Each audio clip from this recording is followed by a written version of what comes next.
বিসমিল্লাহির রহমানির রহিম। দুটি ছেলে আগেই মারা গেছে, ঘর পোড়া গরু, লাল মেঘ দেখলি তো তরপায়। তাই দুটি ছেলে মারা গেছে, আবার ইব্রাহিম অসুস্থ, এও আবার যাবে নাকি? দৌড় ইব্রাহিমের কাছে বাড়িতে গেছে, ইব্রাহিমের দুধ বাবের বাড়িতে গেছে, আল্লাহ নবীর কোলে ইব্রাহিমকে তুলে দেওয়া হয়েছে। আমার নবী পারদর্শী পণ্ডিত ছিলেন, সব থেকে বড় ডাক্তার ছিলেন। ইব্রাহিমের অবস্থা থেকে বুঝে নিয়েছেন যে ইব্রাহিমও আমাকে ছেড়ে চলে যাবে। বুকটা ধরফর করতে আছে, বুকটা ধরফর করতে আছে। আল্লাহ নবীর চোখ থেকে টস টস করে পানি পড়তে আছে। আব্দুর রহমান বিন আওফ বলছেন, ইয়া রাসূলুল্লাহ আনতা, ইয়া রাসূলুল্লাহ আনতা, ইয়া রাসূলুল্লাহ আপনিও কাঁদেন? আপনি তো বলেছেন মৃত্যুতে কাঁদতে হয় না, আপনিও কাঁদেন? আল্লাহ নবী বলছেন, ইয়া ইবনুল আউফ, হে আউফের সন্তান, ইন্নাহা রাহমাতুন, আমার চোখ দিয়ে যে পানিটা পড়ছে এটা রহমতের পানি, মায়ার পানি। আল কলবু আল আইনু ইন্নাল আইনা তাদমা ওয়াল কলবু ইয়াহজান ওয়ালা নাকুলু ইল্লা মা ইয়ারদা রাব্বুনা ওয়া ইন্না বিফিরাকিকা ইব্রাহিম লামাহজুনুন। দিল ব্যথিত হয়, চোখ অশ্রু ঝরায়, আর আমরা মুখ থেকে তাই বলবো যা বললে আমাদের আল্লাহ সন্তুষ্ট হয়। হে ইব্রাহিম, তোমার চলে যাওয়াতে আমরা সকলেই ব্যথিত, কিন্তু আমার কিছু করার নেই। সুবহানাল্লাহ। মুহাম্মদ রাসূলুল্লাহ আল্লাহর জমিনের শ্রেষ্ঠ বান্দা, মানবের শ্রেষ্ঠ মানব, এত অসহায় বান্দা, তার কোলে বসে বসে তার কোলে থাকা অবস্থায় ইব্রাহিম দুনিয়া থেকে চলে গেল, মোহাম্মদ কিছুই করতে, কত অসহায় বান্দা। তো ভাইরা, আমার কথা হচ্ছে যে কোরআন ও হাদিসের ব্যাখ্যা আমরা ভুল করে কবর পূজাতে মানুষকে লাগিয়ে দিয়েছি। যে যদি তোমাদের কোনো সমস্যা হয়, জাল হাদিস তৈরি করা হয়েছে, সেই জাল হাদিসে বলা হয় ইজা আয়াতকুমুল উমুরা ফাআলাইকুম বিআসহাবিল কবর। যখন তোমাদের কোনো সমস্যার সৃষ্টি হবে, তখন সেই সমস্যার সমাধান নেওয়ার জন্য তোমরা কবরবাসীর শরণাপন্ন হয়েও, এরকম জাল হাদিস তৈরি করা হয়েছে। শাইখুল হাদিস ইবনে তাইমিয়া বলছেন, হাযাল হাদিসু কাযাবুন ওয়া মুফতারুন আলা নবী সাল্লাল্লাহু আলাইহি ওয়াসাল্লাম। এই হাদিস মিথ্যা হাদিস, মিথ্যা নামে করা হয়েছে মুহাম্মদ রাসূলুল্লাহ সাল্লাল্লাহু আলাইহি ওয়াসাল্লামের নাম দিয়ে। আর মিথ্যা হাদিস করলে অবস্থা কি হয় তাও আমরা ভালো করে চিনি। তো মোট কথা হচ্ছে, কবর পূজার বাড়াবাড়ি এই ভাবে শুরু হয়েছে যে আমরা মিথ্যা কাহিনী, কিসসা কাহিনী শুনি, আর আমরা যে মিথ্যা হাদিস গড়া হয় এগুলাকেও শুনি। তারপরে ওলিদের ব্যাপারে আমাদের বাড়াবাড়ি, ওলিদের ব্যাপারে, নেক লোকদের ব্যাপারে বাড়াবাড়ি করার কারণে কবর পূজা শুরু হয়ে গেছে। আমরা আসলে মনে করি যে আমার সমাজে, আমাদের সমাজে কিছু হয়তো মানুষ এমনও আছেন যারা যারা ওলি, ওলি এক শ্রেণীর লোক, এক শ্রেণীর লোক, এক নির্দিষ্ট কিছু লোক যারা ওলি, তাদেরকে আমরা ওলি মনে করি, এবং তাদেরই কিছু পাওয়ার আছে, তারাই কিছু কারামত দেখাতে পারেন, তারাই কিছু বানা বিগাড়তে পারেন, এই একটা আমাদের মধ্যে ধারণা হয়ে আছে। কিন্তু না, কথা হচ্ছে ভাইরা আমার, আল্লাহর ওলিকে এটা আমাদেরকে চিনতে হবে। আমি আপনি আল্লাহর জমিনের সকল নেক বান্দা যারা আল্লাহকে ভয় করে, তারা সকলেই হচ্ছে আল্লাহর কি? আল্লাহর ওলি। আর আল্লাহর ওলি হওয়ার জন্য, আল্লাহর ওলি হওয়ার জন্য এটা জরুরি নয় যে আপনাকে কোনো কারামত দেখাইতে হবে, হাওয়াতে উঠতে হবে, আগুনে চলতে হবে, পানি দিতে, নদী পানি দিতে হবে। আমাদের শাহজালাল সাহেব নবী পানি দিয়েছিলেন মুসাল্লা বিছাই দিয়ে, একটুকু পানি লাগেনি, প্রখর নদী, গৌর গোবিন্দের সাথে যুদ্ধ করতে গিয়ে বলে নদী পানি দিয়েছেন, এমনি মুসাল্লা বিছাই দিয়ে পানি দিয়ে দিয়েছেন। এসব ওলির কারামতি দেখাইতে পারে। আর আমরা কি করি বলে বিশ্বাস করি না? করি না? শুনেছেন না শুনেন নাই? হ্যাঁ, গৌর গোবিন্দের সাথে যুদ্ধ করতে গেছিল ফিরোজ শাহ, যখন দিল্লির বাদশা ছিল, তখন এই ফকিরের দলকে পাঠাইছিল। আর ফকিরের দলের নেতা ছিলেন কে? শাহজালাল সাহেব, যার কবর আমাদের বাংলাদেশের মাটিতে আছে। এই যখন গৌর গোবিন্দের সাথে যুদ্ধ করতে গেল, সামনে হলো প্রখর নদী, চরম স্রোত, এই নদী পাড়ি দিল কেমন করে? সমস্ত ফকিরা চিন্তায় ভুগছে। তখন শাহজালাল বলছে অসুবিধা নাই, বিসমিল্লাহ বলে মুসাল্লা বিছাই দিল, বলে তোমরা সব আমার পিছনে এসো, বিসমিল্লাহ বলে মুসাল্লা পা দিয়ে নবী পানি। নাটকে হয় এগুলা, আর মানুষ শুনে বিশ্বাস করে, বাপ রে বাপ, এত বড় ফকির, এত বড় আল্লাহর ওলি। আমি কথা বলছি যে শাহজালাল সাহেব ভণ্ড ছিলেন, আমি কথা বলছি না। তিনি কেমন ছিলেন আল্লাহ ভালো জানেন। তিনি যদি ভালো থাকেন, তার ভালোর জন্য তিনি ভালাই পাবেন, আমাদের কোনো লাভ হবে না। আমি কথা বলছি তিনি ভণ্ড, তিনি বদমাস, তিনি শয়তান, তা বলছি না। তিনি কেমন ছিলেন? আল্লাহর নেককার দিনদার পরেজগার বান্দা যদি থেকে থাকেন, তার লাভ তারই হবে, আমাদের কিছু হবে না।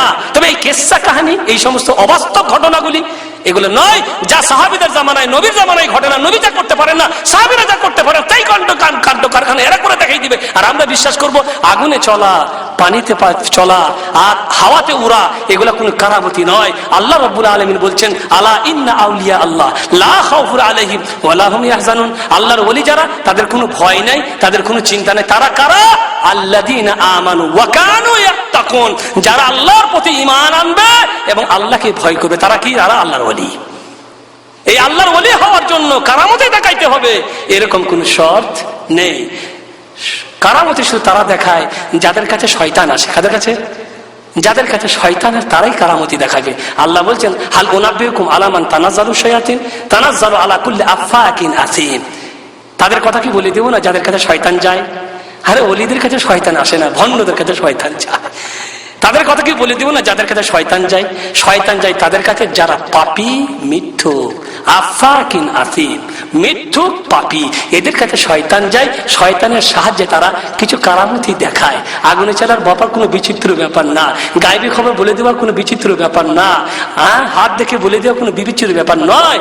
এগুলি কারামত নয়, এগুলো ভণ্ডামি, এগুলো চালাকি, এগুলো ভেলকিবাজি, যেগুলি আমরা বুঝি না। বিরাট দরবার মনে করলেন, দরবারের গেটে দাঁড়িয়ে আছে বা ভক্তরা দাঁড়িয়ে আছে, এক সাহেব বহু দূর থেকে আসছে, দূর থেকে আসতে পরে এবারে ভক্তরা তো মেন গেটের সামনেই আছে, আর বাবা তো আছেন ভেতরে ঢোকা, অলি সাহেব ভেতরে আছেন, বাইরে আছেন ভক্তরা। ইনি আসছেন এক গ্রাম থেকে, তারপরে হাজির হলো ভক্ত থেকে, সালাম আলাইকুম। ওয়ালাইকুম সালাম। ভাই কোথেকে আসছেন? অমুক গ্রাম থেকে আসছে, অমুক ডিস্ট্রিক্ট থেকে আসছে। ভাই নাম কি? এই নাম। ভাই কি সমস্যা নিয়ে আসছেন? ভাই এই সমস্যা আমার। এদিকে কিন্তু স্পিকার লাগা আছে অলি সাহেবের কাছে, এখানে কথা হচ্ছে, অলি সাহেব কিন্তু ওই কথাগুলি সব, এগুলো কোনো বিচিত্র ব্যাপার, এগুলো কোনো আজকালকার জামানায় কোনো বিরাট কোনো চিন্তার ব্যাপার। এবারে যখন বাবা সাহেবের কাছে গেছে, তখন বাবা সাহেব বলছেন মাশাআল্লাহ আব্দুল সাত্তার অমুক ডিস্ট্রিক্ট থেকে এসছো, এই সমস্যা নিয়ে আসছো। আব্দুল সাত্তারের মনে তো চরম ভক্তির সৃষ্টির, সুবহানাল্লাহ। আমার কথা বলার আগে ওলি সাহেব বললে এত বড় আলিম, এত বড় কামেল পীর সাহেব আমার মনের কথা বুঝতে পারলো, কোথায় থেকে এসেছি তাও জানতে পারলো, আমার নামও জানতে পারলো। এইভাবে মানুষের মনে একটা ধারণা সৃষ্টি হলো যে অলিদের হাতে কিছু আছে, তাদের পাওয়ার আছে, এই মনে করে তাদের কবরে যাওয়া, মৃত্যুর পরে তাদের কাছে মানত করা শুরু করে দিল। মুহাম্মদ রাসূলুল্লাহ সাল্লাল্লাহু আলাইহি ওয়াসাল্লামের কথা শোনেন, আমার নবী বলেছেন লা তুতরুনি কামা আতরাতিন নাসারা ইবনে মারইয়াম ইন্নামা আনা আবদুহু ফাকুলু আব্দুল্লাহি ওয়া রাসূলুহু। খবরদার আমাকে নিয়ে বাড়াবাড়ি করবে না, যেমন মরিয়মের পুত্র ঈসাকে নিয়ে খ্রিস্টানরা বাড়াবাড়ি করেছিল, আমাকে নিয়ে খবরদার ওরকম বাড়াবাড়ি করবে না। ইন্নামা আনা আবদুহু, আমি আল্লাহর একজন অসহায় বান্দা, ফাকুলু আব্দুল্লাহি ওয়া রাসূলুহু। অতএব খবরদার শুধু এতটুকুই বলবে আল্লাহর বান্দা এবং তার রাসূল, বাস, এছাড়া আমি আর কিছুই নয়। আমার নবী বলছেন কিছুই নয়। এরা কারা? যাদের কবর মাজার হয়ে বড় বড় ওলি হয়ে বসে আছে, এরা কারা চিন্তা করুন। প্রতিটি মানুষের উচিত নবীকে একদিকে রাখুন, এই লোকগুলিকে একদিকে রাখুন, নিয়ে গবেষণা করে বলুন নবীকে, এরা কে? নবী বলছেন আমি একজন অসহায় বান্দা, আর এরা এরা নবীর উম্মত। এরা নবী নয়, কেউ নবী না, এরা সব নবীর উম্মত। এরা সাহাবীও না, এরা সব নবীর উম্মত। এরা ওলি হয়ে গেছে, এরা বলে সবকিছু করতে পারে। আল্লাহ নবী বলছেন আমি একজন আল্লাহর অসহায় বান্দা, ফাকুলু আব্দুল্লাহি ওয়া রাসূলুহু, এছাড়া আমি আর কিছুই না। খবরদার আমাকে নিয়ে বাড়াবাড়ি করবে না। কিন্তু সমস্যা হয়ে গেছে।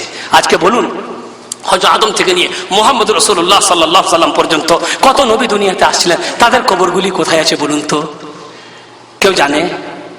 কোন নবীর কবরের অস্তিত্ব আছে, চিহ্ন আছে? আল্লাহ ভুলিয়ে দিয়েছেন। কেন বলেন তো? আল্লাহু আকবার।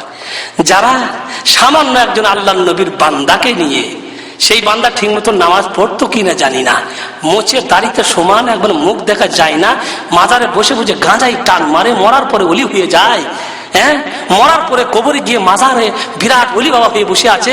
এদের নামাজেরও ঠিক ছিল না। ইয়ে কে? আর এই নবীরা কারা ছিলেন, সাহাবীরা কারা ছিলেন, কোথায় তাদের কবর? আল্লাহ ভুলিয়ে দিয়েছেন। আল্লাহ বান্দাদের প্রকৃতি সম্পর্কে জানেন, বান্দাদের অভ্যাস সম্পর্কে জানেন, বান্দাদের মধ্যে কি কি অভ্যাস আছে আল্লাহ ভালো করে জানেন। নবীদের কবরের যদি চিহ্ন থাকতো, এই বান্দারা যে ছেড়ে কথা কইবে না, এটা আল্লাহ ভালো করেই জানতেন। তাই নবীদের কবরের চিহ্ন মিটিয়ে দিয়েছে। এরা যখন নবীকে পায়নি, তখন এই টাঙ্গি মোচলা বাবাকে পেয়ে এর কবরই তাদের মনের খেদ মিটাইতে আছে। নবী তো পাইনি তো কি করবে, এদেরকে নিয়ে যাওয়াই কই, এদেরকে নিয়ে শুরু করে দিয়েছে। সুবহানাল্লাহ। এগুলো আল্লাহর বিরাট হিকমত। যে নবীর কবর আছে, সে নবীর কবরের আল্লাহ হিফাজত করছেন। বুঝতে পারলাম? আল্লাহ নবীর কত সাহাবা ছিলেন, কোথায় তাদের কবর? কিছু সাহাবী আমরা জানি কুবাতে আছেন, মদিনাতে আছে, বাকি কত সাহাবী কোথায় মারা গেছে, আল্লাহু আকবার, কোথায় শহীদ হয়েছেন, কত যুদ্ধে গেছেন, কোথায় শহীদ হয়েছে আল্লাহর জমিনে, কোথায় কোথায় শহীদ হয়েছে কেউ জানে না। আল্লাহ কি করেছেন? উজ্জ করে দিয়েছেন। কেন? সাহাবীদের কবর যদি এরা পায়, তাহলে এরা যে কি করবে এটা ভালো করেই জানেন। মক্কাতে একটি গাছ ছিল, বুঝতে পারলেন, যে গাছের নিচে বসে মুহাম্মদ রাসূলুল্লাহ সাল্লাল্লাহু আলাইহি সাল্লাম বাইতুর রিজওয়ান সাহাবীদের সাথে বায়াত গ্রহণ করেছিলেন উসমানের খুনের বদলা নেওয়ার জন্য। সেই গাছটা সম্পর্কে বলা হয়েছে, একজন সাহাবী মুসাইয়্যিব তিনি বলছেন যে 2 বছরের পরে এই গাছের আর চিহ্ন দেখা যায়নি, আল্লাহ মিটিয়ে দিয়েছিলেন। কেন?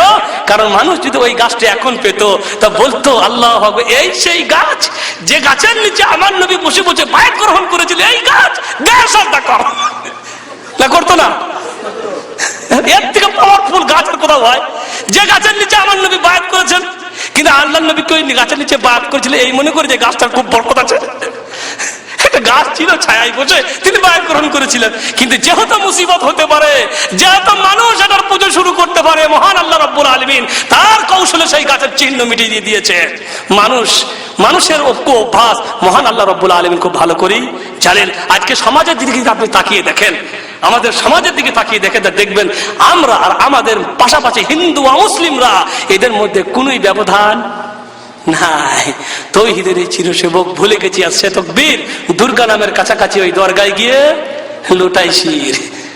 বুঝতে পারলেন? ওদের দুর্গার আমাদের দরগা, পার্থক্য আছে। দুর্গা দরগা, ওদের যেমন রামনারায়ণ, ওদের তেমন মানিক পীর। কোথায় আমাদের পার্থক্য? ওদের রাম, ওদের নারায়ণ, আমাদের তো মানিক পীর। পীরের তো ছড়াছড়ি। ওদের কড়াই ও দইয়ের সাথে মিশে গেছে মোদের ক্ষীর, সবে বরাতের ক্ষীর, এইসব পিঠে। ওরা যেমন কলা দই বিভিন্ন পূজাতে করে, আমাদেরও খুব কি বলে আপনার কলা, আর আমাদেরও আছে কি সবে বরাতের পরোটা। পার্থক্য কোথায় ভাইরা আমার? হিন্দুরা মন্দিরে গিয়ে প্রণাম করে, মন্দিরে রাখা মূর্তির সম্মানে দাঁড়িয়ে প্রণাম করে। আমরাও কবরে গিয়ে মৃত্যু ব্যক্তির সামনে দাঁড়িয়ে শুধু প্রণাম করি না, বরং সাজদাও করি। হিন্দুদের আছে রাম, লক্ষণ ইত্যাদি, আমাদেরও আছে শাহজালাল, আব্দুল কাদের জিলানী, আর অন্যান্য অনেকেই আছে। হিন্দুরা বিপদে বললে রাম বলে ডাক পারে, আমরা মুসলমানরা বিপদে বলে ইয়া আলী, ইয়া গৌস, ইয়া উমুক, ইয়া তমুক বলে কি করি? ডাক পারি। হিন্দুদের পবিত্র স্থান আছে গয়া, কাশী, সেখানে যায় তারা পবিত্র হওয়ার জন্য। আমাদেরও পবিত্র স্থান আছে, আটরশি আছে, শাহজালালের মাজার আছে, আজমির শরীফ আছে, পাথর চাবড়ি আছে, আর অনেক কিছু আছে যেখানে আমরা যাই জিয়ারত করার জন্য। না যাই না? আমরা সেখানেও যাই। হিন্দুরা তাদের গুরুজন, তাদের পণ্ডিতদের হাত পায়ে চুমা দেয়, আমরাও আমাদের পীরের হাত পায়ে চুমা দিই। চুমা দিতে দিতে পীরের বুড়ো আঙুলটাকে আমরা শুরু করে ফেলাইছি। বুঝতে পারলে? এত চুমা দিতে হয় হিন্দুদের। এরা বড় বড় এই সমস্ত মানে যাদের যেমন পবিত্র স্থানগুলি আছে, এই পবিত্র স্থানগুলিতে হিন্দুরা বাৎসরিক মেলা লাগায়, আমরাও কবরে মাজারে উরুস লাগাই। প্রত্যেক বছরে বিভিন্ন অলির কবরে মাজারে উরুস হয় না? হয় না? নির্দিষ্ট সময়ে হয়। আর এই মাজার উরুস গুলাতে যে কি হয় তা আমরা খুব ভালো করে জানি। যারা যায় তারা বুঝতে পারে যে এখানে কি হয়। কোন এমন পাপ আল্লাহর জমিনে নাই যে পাপ এদের কবরে হয় না। হিন্দুরা তাদের পণ্ডিত এবং তাদের গুরুদের নামে প্রশংসায়, তাদের মূর্তির প্রশংসায় মন্দিরে গিয়ে কি বলে আপনার ভজন গায়, ভজন। আমরাও ওই কবরের মাজার গিয়ে কওয়ালি গাই। পার্থক্য কোথায়? কোনো পার্থক্য নেই, সব মিশে গেছি, আমরা একসাথে মিশে গেছি। এলাহাবাদ মানে মেডিকেল কলেজে একজন ডাক্তার, বড় ডাক্তার, সার্জেন, আল্লাহর তৌফিকে, আল্লাহর করুণায় তার মধ্যে হিদায়েত ঢুকে যায় এবং সে ইসলাম গ্রহণ করে। ইসলাম গ্রহণ করার পরে সেখানে হিন্দু পরিবেশে বসবাস করা তার জন্য কঠিন হয়ে যায়। তখন সে তার স্ত্রীকে নিয়ে দিল্লি চলে যায়, সেখানে বসবাস শুরু করে। দিল্লিতে গেলে তার স্ত্রীকে নিয়ে বিভিন্ন জায়গায় দর্শন করতে গেলে সেখানে একটা আছে আমাদের নিজামুদ্দিন আউলিয়ার মাজার, আছে না নাই? মাশাআল্লাহ, মনে রাখবেন এই নিজামুদ্দিন আউলিয়ার মাজার, এই নিজামুদ্দিন আউলিয়ার এই সেন্টার হচ্ছে সারা বিশ্বের তবলিগীদের মেন সেন্টার। বুঝতে পারলেন? সারা বিশ্বের তবলিগীদের মেন মার্কাজ হচ্ছে কোথায়? নিজামুদ্দিন আউলিয়া। যেখানে আছে কবর, যেখানে আছে মাজার। ইনি ডাক্তার সাহেব বলছেন আমার বিবিকে নিয়ে সেখানে মাজারে গেলাম, দেখলাম মাজারের কবরের সামনে দাঁড়িয়ে আছে অনেক মহিলারা হাতে ফুল নিয়ে, হাতে ফুল নিয়ে দাঁড়িয়ে আছে। আমার স্ত্রী নবাগত মুসলিম, তার অত তৌহিদের জ্ঞান নেই, তিনিও একটা ফুল কিনে কবরে ওই মহিলাদের কাতারে দাঁড়াই গেছে। আমি বলছি কি ব্যাপার, তুমি আবার ফুল কিনে দাঁড়াই গেলে কেন? তা বলছে এই সবাই দাঁড়িয়ে আছে, আমিও দিব ফুল। কই দিকে সরে এসো। কই তুমি জানো না এই মৃত্যু পূজা থেকে বাঁচার জন্য আসছি আমরা ইসলামের মধ্যে। এই মৃত্যু পূজা থেকে, এই মুর্দার পূজার থেকে আমরা ইসলাম গ্রহণ করে আবারও যদি কবরে ফুল দিই তাহলে পার্থক্য থাকলো কোথায়? আমার ইসলাম গ্রহণ করার লাভ কি হবে? বাস্তব না অবাস্তব? বাস্তব। তো ভাইয়ের আমার কথা হচ্ছে যে মানুষ এইভাবে চলে যাচ্ছে, হিন্দু আর মুসলিম আমরা এমন ভাবে মিশে গেছি যে কোন পার্থক্য আমাদের তাদের মধ্যে নেই।